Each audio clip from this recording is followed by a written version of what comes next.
Oke, kalau dari Partai Gerindra saya usulkan kepada Presiden Prabowo selaku Ketua Umum Gerindra untuk memecat orang seperti ini. Nggak bener ini. Jadi apa ya? Yang kita kerjakan selama ini kan demi Pancasila, demi bangsa dan negara. Kalau saya mau dikriminalisasi, terlepas dari yang disampaikan masyarakat tadi itu secara hukum memang sebenarnya tidak masuk. Tapi kalau mau dikriminalisasi, ayo, saya siap kok. Saya sudah beberapa kali bilang, saya siap berkorban apapun untuk menjaga Pancasila, Bhinneka Tunggal Ika dan bangsa dan negara saya. Gitu loh. Saya tidak akan takut itu. Mau ada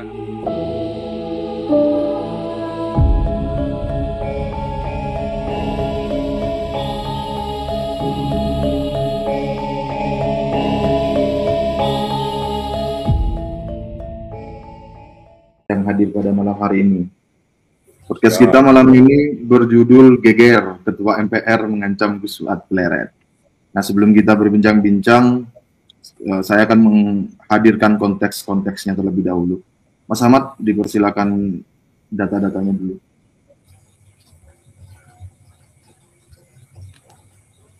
Nah, ini adalah dokumen yang kami terima tentang pelaporan terhadap Gus Fuad dan Gus Fakih Wirahadiningrat dari Berkop Surat Aliansi Abena Peduli Guru Tua.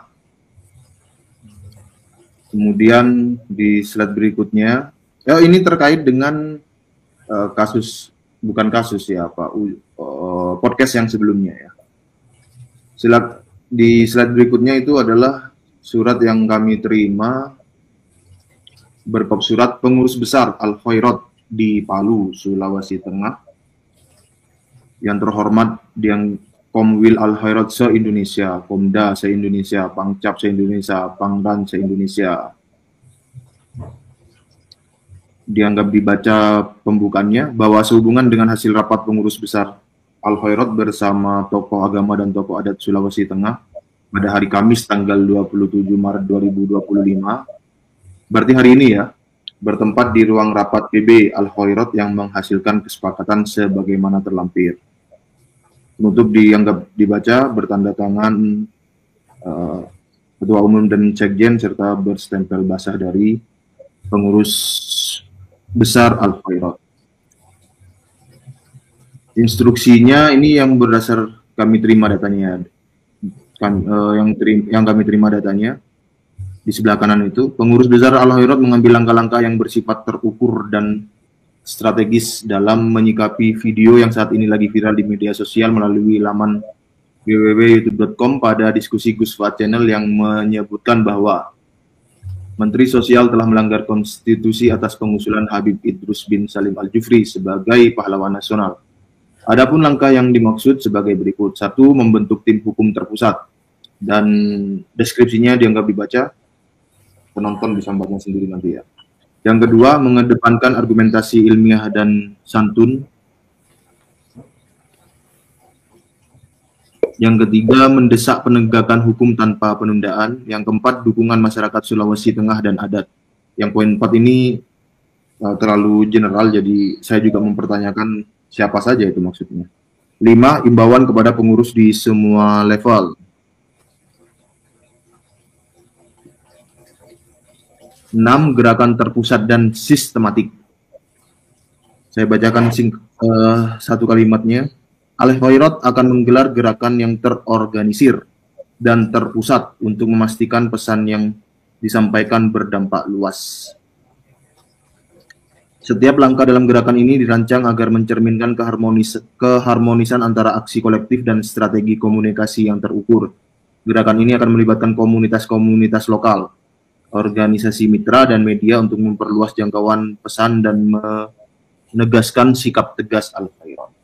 7. Membentuk tim IT. Untuk menghadapi tantangan di era digital, Al-Khairat membentuk tim IT yang berfungsi sebagai tentara media sosial. Tim ini bertugas melacak penyebaran informasi negatif, mengedukasi masyarakat tentang pentingnya menjaga kehormatan organisasi, serta menyebarkan pesan positif yang menggambarkan nilai-nilai luhur Al-Khairat. Dengan respon yang cepat dan efektif, tim IT ini akan menjadi garda terdepan dalam membentengi Al-Khairat di dunia maya. Itu instruksi dari pengurus besar Al-Khairat. Kemudian ada juga tanggapan dari Ketua MPR. Mas Ahmad, next slide.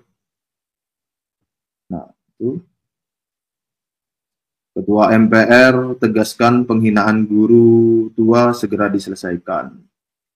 Wakil Ketua MPR RI Chandra Muhammad Akbar Supratman menegaskan kasus penghinaan terhadap ulama di Kota Palu Habib Idris bin Salim Al-Jufri alias Guru Tua oleh Gus Pleret atau Kiai Muhammad Fuadiyadi harus segera diselesaikan. Sebagai pimpinan MPR, kami sangat menyesalkan adanya pernyataan yang menjurus pada dugaan penghinaan ulama di Indonesia, khususnya di Sulawesi Tengah. Kata Akbar di Kota Palu, Kamis. Itu berarti per hari ini juga. Tidak boleh ada siapapun yang mencoba menghina ulama di negeri ini. Apalagi ulama yang telah berjasa untuk kemajuan bangsa dan negara Indonesia, khususnya dalam dunia pendidikan. Kepolisian perlu segera mengusut dugaan penghinaan tersebut yang dilakukan oleh Gus Pleret. Ia mendesak Gus Pleret menyampaikan permohonan maaf terbuka di media 1 kali 24 jam. Sebelumnya, Gus Pleret menyampaikan guru tua tidak layak menjadi pahlawan nasional, bahkan melontarkan kata-kata tidak baik. Itu redaksi dari berita yang kami terima. Seperti itu konteksnya. Tentu konteks lebih jauhnya lagi ke belakang ada ba'alwisasi, yamanisasi, penghinaan dari klan Habib Ba'alwi terhadap pribumi Nusantara, pemalsuan sejarah, pemalsuan makam, klaim cucu sebagai cucu Nabi yang tidak terbukti, nasab palsu itu, pemalsuan sejarah dan lain sebagainya. Tentu konteks-konteks itu tidak dapat dipisahkan dengan konteks yang kita bicarakan pada hari ini. Nah, mengenai isu ini, kepada Mas Arkan yang lebih fasih dalam hal hukum, ini mengenai pelaporan hukum Gus Pleret dari apa itu tadi yang berkop surat, pokoknya terafiliasi dengan Al-Khairat lah, guru tua. Itu gimana Mas Arkan? Baik, terima kasih Mas Rifki. Sebelumnya saya sampaikan juga salam hormat ya buat Mas Abchandra. Beliau seorang senator muda, juga adik dari Pak Supratman Andi Adgas, Menteri Hukum saat ini, kader Gerindra. Nah, cuman kalau kita analisa laporan tadi, ya ini pasal 28 ayat 2 junto pasal 45 UU ITE ya. Tentu ada banyak unsur-unsur yang harus dipenuhi dan pemenuhan unsur-unsur tersebut juga bukan hal yang mudah. Dan kayak misalkan pencemaran nama baik dan sebagainya macamnya atau hingga ke SARA itu kan harus ada banyak ahli bahasa, ahli kalau terkait dengan case nasab ini juga nanti ahli DNA, dan ini sebenarnya bisa jadi pintu bagi usaha kita bersama untuk memperjuangkan kebenaran bagi bangsa Indonesia terkait nasab klan Habib Ba'alawi yang bukan merupakan keturunan Nabi. Selain itu juga ini bisa juga diteliti oleh teman-teman mahasiswa hukum ya. Bagaimana ini sebelumnya minta maaf ya, tapi proses naturalisasinya juga agak aneh karena pertama sosok yang dimuliakan oleh masyarakat Palu, ya ini guru tua, itu sudah lama menetap di Kota Palu. Beliau hijrah dari Hadramaut, namun proses kewarganegaraannya ini ketika beliau sudah mangkat. Jadi proses naturalisasi ketika beliau sudah mangkat ini juga bisa untuk dianalisis teman-teman mahasiswa. Lalu terkait dengan tempus dan locus delicti, ya ini waktu dan tempat kejadian perkara. Nah ini kan juga tidak terjadi di Kota Palu. Sedangkan laporan tersebut dilaporkan di Polda Palu. Jadi ini nanti akan menjadi Mas Rifki, menjadi case nasional, menjadi isu publik, menjadi pusat konsentrasi publik di mana Mabes Polri nanti yang akan turun tangan. Dan ini juga bisa menjadi pintu bagi kita memperjuangkan kebenaran nasab Habib Ba'alawi.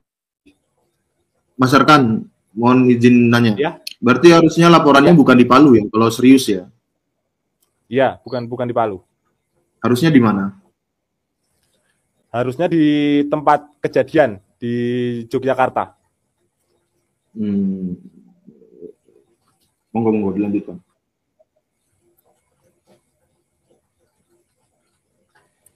Kalau terkait itu yang dilaporkan tuh Mas Arkan, Ya. itu kan pasal yang dipakai mereka apa itu untuk melaporkan saya? Pasal Dan 28. dan apakah apa itu penghinaan atau apa itu? Setahu saya kan yang melaporkan harus yang dihina. Kalau memang dianggap saya menghina, nah ini yang menghina udah mampus. Apa bisa diganti oleh orang lain? Gimana kalau pasal penghinaan itu nanti, kalau pasal penghinaan atau penyemaran nama baik itu, kalau tidak yang bersangkutan harus ada surat kuasa, harus dikuasakan ke orang lain. Nah itu apakah ada surat kuasa juga kurang tahu kita. Ya, jadi harus dari alam barzah harus ngirim surat kuasa dulu gitu ya. Iya. Atau mungkin keluarganya bisa juga, keluarganya menuntut. Secara hukum gimana? Secara hukum ya mungkin saja bisa, cuman kan di sini bukan kedua putri beliau, bukan kedua putri dari Tuan Guru Tua yang melaporkan. Gitu. Berarti dengan kata lain nggak punya legal standing gitu atau gimana? Ya betul Bang Rifki. Ya ini analisa saya ya. Berarti kalau umpamanya memang serius, mestinya ya keluarga mungkin ya, keluarga dari Guru Tua mungkin ya. Serta kemudian dilaporkannya di Mabes Polri Jakarta atau Jogja, begitu kan ya?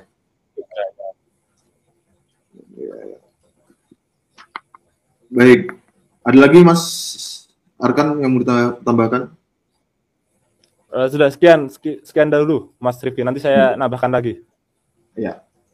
Terus gimana Gus Fuad menyikapi pelaporan? Oh, ini juga ya, mohon maaf. Saya kurang satu lagi. Mas Ahmad, tolong instruksi dari PWI-LS, Mas Ahmad. Nah, ini ada instruksi dari PWI-LS mengenai konteks yang kita bicarakan malam ini ya. Pernyataan Sekjen PWI. Untuk meningkatkan akselerasi pergerakan, diharapkan seluruh pengurus PWI di setiap tingkatan segera menyikapi kondisi dan informasi saat ini. 1. Kemensos telah menetapkan salah satu orang Balwi menjadi, ini sebenarnya calon pahlawan nasional yang akan ditetapkan Agustus nanti. 2. Kaji dan inventarisasi kasus pidana dan perdata kaum Balwi. 3. Kaji dan inventarisasi seluruh data digital perihal statement pembelokan sejarah, klaim-klaim kaum Balawi atas bangsa ini. 4. Inventarisasi data digital perihal khurafat dan penyesatan akidah lainnya yang menyimpang. 5. Inventarisasi data digital perihal tindakan provokatif di muka umum, ajakan-ajakan anarkis, penghinaan, hasutan, dan fitnah kaum Balawi terhadap negara, pejabat, ulama, dan masyarakat pribumi. 6. Dan lain-lain yang sifatnya kejahatan Balawi terhadap bangsa dan umat. Negara dan bangsa ini semakin genting. Kita harus segera merapatkan barisan dengan mengkonsep dan menginventarisasi segala bentuk yang akan menjadi senjata tuntutan kita ke arah pergerakan yang nyata. Segera adakan koordinasi yang masif perihal di atas dan nanti diajukan ke pimpinan untuk pertimbangan skala prioritas pergerakan. Salah satu anggota kehormatan kita, Gus Fuad Veleret, telah dilaporkan dan akan kita jadikan isu nasional. Salam satu komando, semangat saudara pribumiku. Itu respon dari pernyataan Sekjen PWI. Selamat datang pada Romo Yai Ihya Hadinegoro Surabaya. Ini sampai di situ pembicaraan kita ya Ihya, nanti monggo dipersilakan langsung masuk aja dalam perbincangan tanpa harus menunggu giliran dari pembicaraan ya Ihya. Langsung kita saling dialogis interaktif saja. Nah itu Gus Fuad, bagaimana Gus Fuad? Respon Gus Fuad. Jadi ini kan ada upaya penggiringan divide et impera adu domba antar putra-putri bangsa Nusantara. Itu tadi sekilas kan Mas Duki membacakan. Itu kelompok Al-Khairat mau menggerakkan ada apa kelompok adat di Palu dan lain-lain. Nah, itu. Nah, ini memang kerjaan imperialisme Belanda dulu kan begitu. Nah, antek-anteknya juga sekarang meneruskan begitu. Ini juga sempat saya baca komentar, woi, Indonesia bukan hanya Jawa, woi, ada Sulawesi. Nah, ini kita itu sedang membela Sulawesi. Gitu loh, bukan kita sedang membela Jawa, kita sedang membela Indonesia. Nah, ini memang mereka itu selalu memframing seperti itu dan mereka selalu ngomong tentang apa terukur, apa kuwi jenenge santun dan lain-lain. Loh, selama ini tuh Habib itu apa santun apa terukur? Kan ngawur semua. Jadi ada upaya-upaya framing seperti itu ya. Kemudian tapi ya sudahlah memang kerjaan mereka kan begitu. Sekte Dajjal itu ya memang begitu. Kemudian saya agak tertarik tadi yang berita ada anggota salah satu ketua MPR itu siapa namanya yang katanya ngancam saya. Archandra. Oh, Archandra. Ya, gitu lah. Archandra. Ya, saya prihatin dengan Mas Archandra itu. Berarti ada dua kemungkinan Mas Archandra ini, Pak Archandra ini. Satu, dia tidak mengikuti diskursus nasab yang sudah masif selama 2 tahun ini. Kalau ditarik garis lebih mundur lagi, bahkan sejak tahun 2015 gitu. Dia tidak update sehingga dia bisa bikin pernyataan seperti itu. Bahwa ini tidak sekedar kata monyet, tetapi di belakang kata monyet itu begitu banyak diskursus yang melatar belakanginya. Dan kalau sampai Mas Archandra itu benar-benar tidak tahu persoalan diskursus nasab ini, lah gimana negara kita kalau ketua MPR aja nggak update pengetahuan seperti itu? Apa jadinya bangsa dan negara kita? Yang kedua, kemungkinan dia mengikuti diskursus nasab ini dan dia menjadi budaknya para Habib. Nah, ini lebih celaka lagi. Nah, bagaimana nasib bangsa dan negara kita kalau ada budak Habib yang menduduki jabatan sebagai salah satu ketua MPR. Dan apalagi yang berikutnya lagi, yaitu ngancam saya. Saya kan rakyat kecil, saya kayak kampung. Saya diancam. Katanya suruh minta maaf 1 kali 24 jam. Emang kerjaan ketua MPR itu mengancam rakyat apa gimana? Betul loh. Dan dalam landscape perpolitikan nasional kita, di mana kita sebagai pendukung pemerintahan yang sah, yaitu Presiden Prabowo, yang sedang menghendaki ketenangan dan persatuan, serta harus menghadapi DFK yang begitu masif, yang sampai menggerakkan mahasiswa, apa pernyataan seperti ini produktif atau kontraproduktif pertanyaannya? Saya sejak awal mengingatkan kepada Presiden Prabowo dan jajarannya, jangan jajaran Pak Prabowo itu bikin PR baru, bikin kerjaan baru, bikin gaduh sendiri, bikin pernyataan-pernyataan yang itu nanti akibatnya merugikan Presiden Prabowo. Gitu. Nah, ini Archandra ini berarti dari Gerindra gitu ya. Dari Gerindra atau dari mana itu? Mas Arkan yang tahu. Ya, beliau dari kader Gerindra, Pak Supratman Andi Adgas. Oh, oke. Berarti ada kemungkinan dia dari perwakilan Gerindra ya? Atau bukan? Ya, partainya apa? Mungkin relasi, ada relasi lah. Oke, kalau dari Partai Gerindra saya usulkan kepada Presiden Prabowo selaku Ketua Umum Gerindra untuk memecat orang seperti ini. Nggak benar ini. Jadi yang kita kerjakan selama ini kan demi Pancasila, demi bangsa dan negara. Kalau saya mau dikriminalisasi, terlepas dari yang disampaikan Mas Arkan tadi itu secara hukum memang sebenarnya tidak masuk. Tapi kalau mau dikriminalisasi, ayo, saya siap kok. Saya sudah beberapa kali bilang, saya siap berkorban apapun untuk menjaga Pancasila, Bhinneka Tunggal Ika dan bangsa dan negara saya. Gitu loh. Saya tidak akan takut itu. Mau ada ancaman dari siapapun, saya nggak takut. Gitu loh. Saya itu prinsipnya atingullah wa atingur rasul wa ulil amri minkum. Saya taat kepada Allah, pada Rasulullah, yang itu adalah breakdown-nya itu adalah taat kepada kebenaran, pada fakta dan data yang ada. Dan diantaranya itu di situ Mbah Hasyim memberikan footnote yang kuat, yaitu hubul waton minal iman. Dan kita punya konsensus nasional, yaitu Pancasila, Bhinneka Tunggal Ika khususnya. Kemudian wa ulil amri minkum. Ulil amri minkumnya ini kan sekarang kan Prabowo. Saya taat pada dalam konteks ini saya taat kepada Presiden Prabowo. Siapapun yang mengganggu Pancasila, yang mengganggu Bhinneka Tunggal Ika itu, emang gue pikirin, emang gue takut apa? Sampaikan tuh sama Ketua MPR itu. Kayak gitu kok, jadi Ketua MPR kok nggak malu. Betul. Iya. Ayo kita ramekan. Nggak masalah saya. Cuma saya perlu peringatkan juga. Kalau ini kita lanjutkan, kriminalisasi terhadap saya itu mau dilanjutkan, oke. Lihat implikasinya nanti. Apa ini Al Khairat ini udah mulai adu domba. Memprovokasi pribumi Sulawesi Utara untuk ikut-ikutan bikin kerusakan, untuk ikut-ikutan bikin kegaduhan. Ayo, saya siap. Jangan dikira saya tidak siap.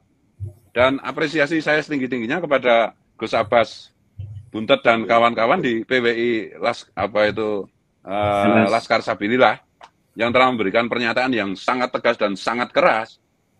Ya, Gus Abbas dan jajarannya itu kan semua membela Pancasila, Bhinneka Tunggal Ika tanpa pamrih, termasuk yang sangat sejak awal saya kagumi yaitu Kanda Kiai Nur Ihya yang sekarang juga alhamdulillah berkenan hadir di podcast ini. Gitu loh. Sementara gitu aja dulu saya. Kalau saya itu nggak masalah mau diancam mau apa itu, ayo gitu loh.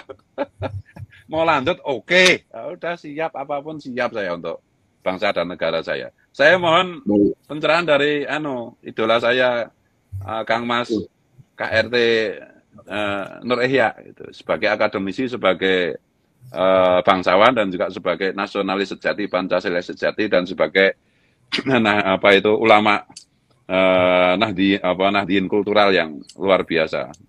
Ini kok malah terpental ya ini. Ya sepertinya terpental. Iya. Nah, kalau secara hukum saya kan kurang pasti ya. Itu yang pasti kan Mas Arkan. Yang saya soroti adalah kontradiksi dari Al-Khairat, Klan Habib Balwi dan Al-Khairat. Ya.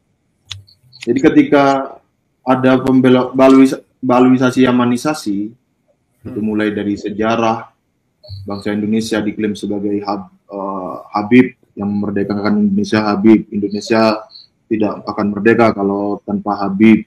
Kemudian penggagas bendera merah putih itu juga katanya guru tua yang merupakan kakek dari Al Habib Salim Segaf Al Jufri, ketua Majelis Suro PKS pada waktu itu ya.